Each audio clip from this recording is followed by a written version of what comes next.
Ayan,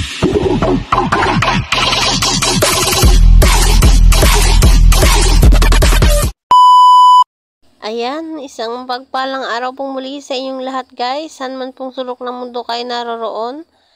At sa bidyong ito, ako nga po ay gagawa ng fried isaw. Ayan, at una po natin gagawin ay i-marinate po natin ang ating isaw sa asin, konting magic sarap at pamintang durog. Ayan. So, ang gagawin lang po natin ay ilalagay lang po natin yung asin at paminta at magic sa kanya at atin po itong halo-haluin. So, konti lang guys yung ilagay nating asin kasi baka umalat po ng sobra yung ating isaw. Ayan, hindi naman po masarap pag umalat po yung ating isaw guys kasi ay yung coating po natin mamaya ay may timpla din guys at ganoon din po yung ating suka. So, wag po nating damihan ng lagay ng asin. So, ayan na nga guys. At akin lang pong hinahalo-halo siya upang ma-absorb at ng ating isaw yung ating mga nilagay na pampalasa guys. Ayan. At syempre para lahat po ay malagyan. At yan po ay ating imamarinate ng 30 minutes or 1 hour. Ayan. Takpan lang po natin guys. At balikan po natin siya after 30 minutes. So, ayan. After 30 minutes ay done na po yung ating pagmamarinate. Nasipsip na po yan ng isaw, yung ating mga nilagay na pampalasa guys. So, ngayon naman po, mayroon ako ditong barbecue stick. At akin na nga po siyang tutuhog-tuhugin guys. Ayan. So, sa pagtutuhog guys, depende na po sa inyo kung gaano kadami at gaano kalalaki yung tuhog nyo guys. Nasa sa inyo po yan para kasi kailangan po nating diskartehan yan sa pagtutuhog para dyan tayo kikita guys. Ayan, so kanya-kanya na pong ano yan, diskartehan na lang po natin kung ano yung magandang tuhog na may kita tayo at hindi tayo lugi at syempre hindi rin guys lugi yung ating customer. Ayan. So, ayan, at itutuhog ko lang muna lahat guys, and after nyan ay pwede na natin yung i-fried. Ayan.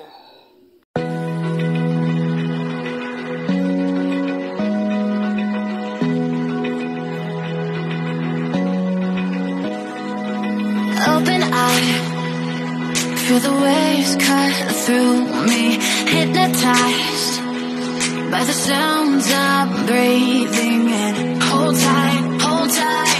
Chemicals collide. Hold tight, hold tight, hold tight. So, ayan guys. At natapos na rin. Ayan. At isang tuhog na lang nga po yung aking tinutuhog guys. So, at sa mahabang proseso ng pagtutuhog, ayan. At nakatapos lang na po tayo. Ayan.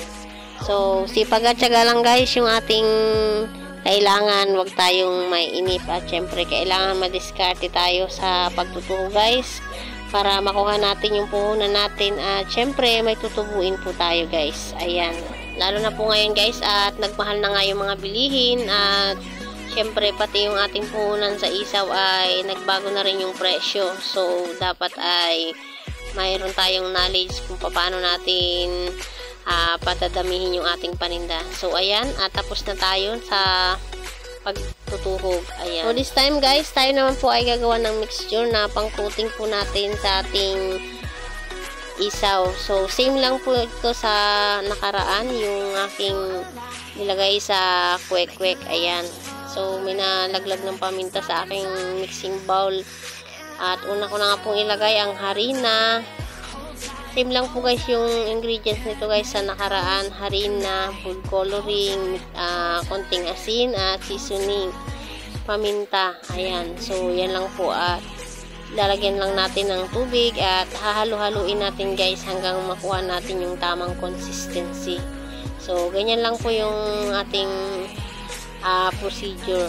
So, katulad ng sinabi ko guys, ang ginagamit ko palaging flour ay yung all-purpose flour para masarap siya guys. Kahit lumamig ay malambot yung ating tinda, yung ating merienda na tinitinda. Kasi guys, pagka matigas siya or parang dry, hindi na po magustuhan ng ating customer. Ayan. So yan, at nailagay ko na nga po lahat yung mga ingredients at haluin po natin para mag-combine silang lahat, and then dahan-dahan po natin lagyan ng tubig para po makontrol natin yung dami ng tubig natin ilalagay at hindi masobrahan ng labnaw yung ating mixture. So ibig sabihin guys ay maging tama lang yung kanyang consistency. Ayan, maging sakto lang siya sa lapot, hindi siya malabnaw guys, kasi pag malabnaw hindi na po siya kakapit sa ating isaw guys. Ayan, napakadali lang pong gawin ng fried isaw guys. Yun lang ang matagal ay yung talagang pagtutuhog po ng ating isaw, pero sa kabuuan ay napakadali lang po itong gawin. At syempre ay kikita ka dito guys. Ayan, sipagan mo lang guys talaga na magawa, at syempre yung lasa po ay dapat same lang siya at hindi nagbabago yung timpla niya, hindi siya masyadong maalat, at yung ating suka syempre dapat ay masarap din po yung suka natin guys. Ayan, so ako guys, ang ginagamit kong suka ay niluluto ko guys, so para masarap po ang lasa niya. Ayan, so yan, at dinagdagan ko pa nga po ng konting harina dahil medyo nakulangan ako, dahil medyo marami po yung ating isaw. So 1 kilo po yung ating isaw, baka po mabitin tayo sa mixture. Yan, so bago po natin yan guys lalagyan ng mixture yung ating dinuro na isaw, ay papagulungin po natin din yun guys sa harina, katulad sa kwek-kwek, para po kumapit yung ating mixture. So pag pinray po natin siya ay hindi matatanggal yung kanyang coating. Kasi guys, pag hindi po natin nilagay yung harina ay hindi po natin pinagulong sa harina, ay malalaglag lang po lahat yung ating ilalagay na coating. So ayan, at okay na yung ating mixture. Ayan, naka-thumbs up na ang lola nyo. Ayan. So, ngayon po ay meron akong platong malaki dyan na pagugulungan ko nga ng ating mga tinuhog na isaw guys, bago po natin yan ilalagay sa mixture. Ayan. At syempre, meron na tayong mga dapat naka-ready na yung ating kawali na pagpipirituhan guys. At syempre, katulad ng paulit-ulit kong sinasabi, ay wag pong masyadong malakas yung ating apoy para po hindi masunog yung ating mga niluluto guys. Ayan, always na medium yung ating heat. So ayan, at medyo pinapainit-init ko pa, hindi pa masyadong uminit yung ating mantika guys. Ayan, mag-umpisa na nga tayo guys sa pagpa-fried ng ating ating isaw. Ayan, so ayan, at nilalagay ko na nga po isa-isa yung mga na-coating ko na po na mga isaw. Ayan, so guys, paalala lang po pala, pag magpiprito kayo, siguraduhin nyo po na na-coat ng mabuti ang ating isaw, kasi guys ay pumuputok po siya pag yung isaw po natin ay dinirect po nating pipirituhin or nawalan po siya ng coating, ay maaari po tayong matalsikan ng mantika kasi pumuputok siya. So dapat po ay na-coat po nating mabuti yung ating isaw. Ayan, so yan, at lagyan lang po natin lahat yung ating kawali, at pag alam po natin na medyo naluto na siya, ay babalik na rin lang po natin guys.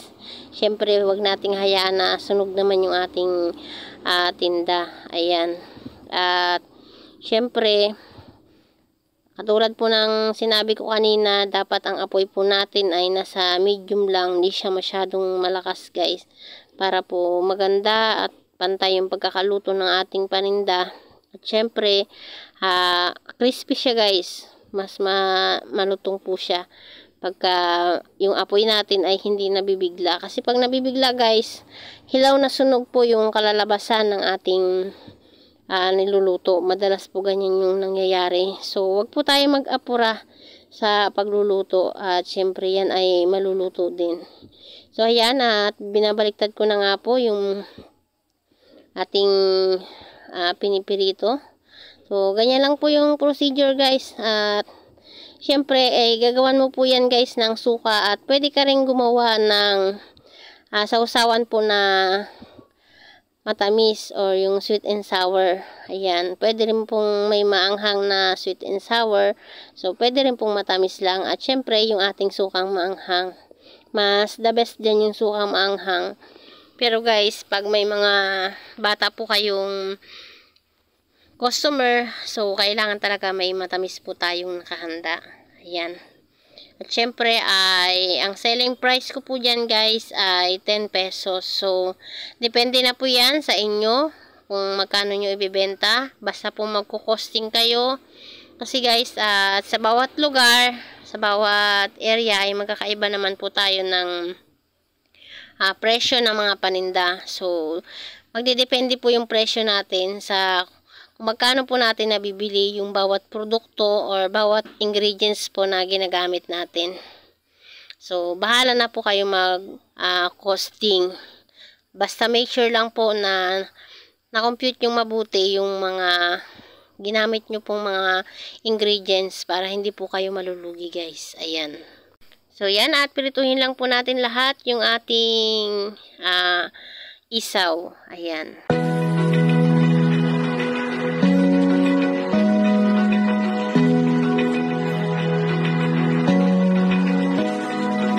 Open eye, feel the waves cut through me, hypnotized by the sounds I'm breathing in. Hold tight, chemicals collide. Hold tight, hold tight, hold tight. Dripping lights paint the skies, all because of you.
naluto na po natin lahat yung ating fried isaw. Ayan. So, yung una ko pong naluto kanina ay nilako na po ng anak ko. So, pangalawang luto na po yan. Ayan. So, maraming salamat po sa inyong panunood. Sana po ay nakapulot kayo ng kaalaman. At syempre, magamit nyo rin po sa inyong tahanan. Sa mga kananay ko dyan. Ayan. Mega love shout out.